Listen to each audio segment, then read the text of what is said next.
Professional Coin Grading Services has offices set up in different parts of the world now to accept submissions to have coins graded. Muriel Eymery is the head of the division in Hong Kong now. She used to be in Paris, but she's now based in Hong Kong. She's here at the Long Beach show to talk about the developments of PCGS around the world. Well, the first thing I want to say is that I'm very, very happy to be, part of this Long Beach show and to finally, come to California. The reason is because I'm basically following, our clientele and dealer. We organized for the first time, this year, but for the first time ever in the history of the Long Beach show, 20 to 30 of our very prominent dealers and collectors from China to come to the show, to have tables, because it's our way first, to show them, what's all about PCGS. So they first, went to visit our office, and here to see also the magnitude and how a U.S. show look like. And I understand you've relocated from Paris to Hong Kong. Why this switch?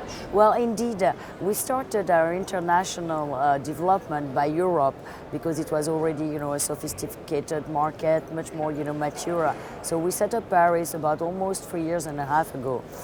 2 years and a half ago, we set up the Hong Kong office, leveraging the Hong Kong show. And our last expansion was last July 2013, where we opened our Shanghai office.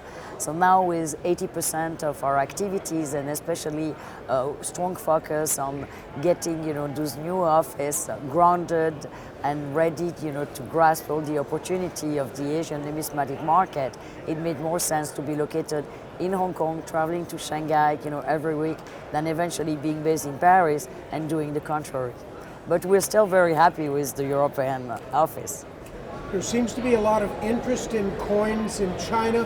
What does the market look like for numismatics in the Asian world?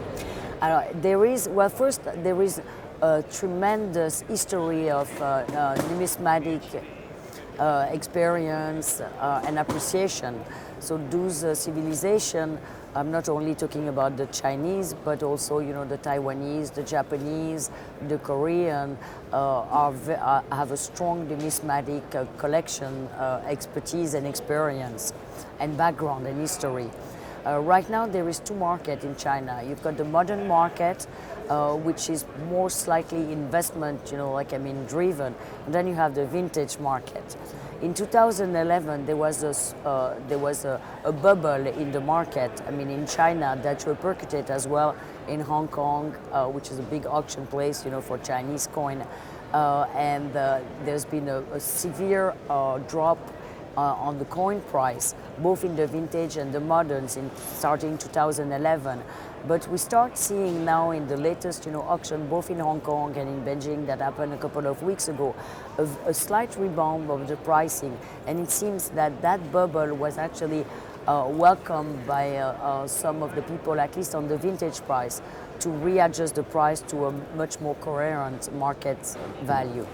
Modern side is still not there. People are still expecting a little downturn in this market up to 2015 because it was mainly investment and gift driven, and the macroeconomy has changed. So this is the market where it's most reflected.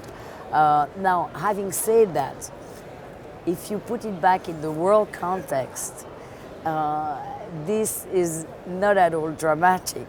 And not at all, the same than in the American or the European market, because we're still talking double-digit growth, and there's still huge potential of increase in those markets. So actually, now is eventually a good time to start, buying, both modern gold and silver commemorative coin, circulating coin, and also vintage coin, because they are bound to increase very rapidly in the coming decade.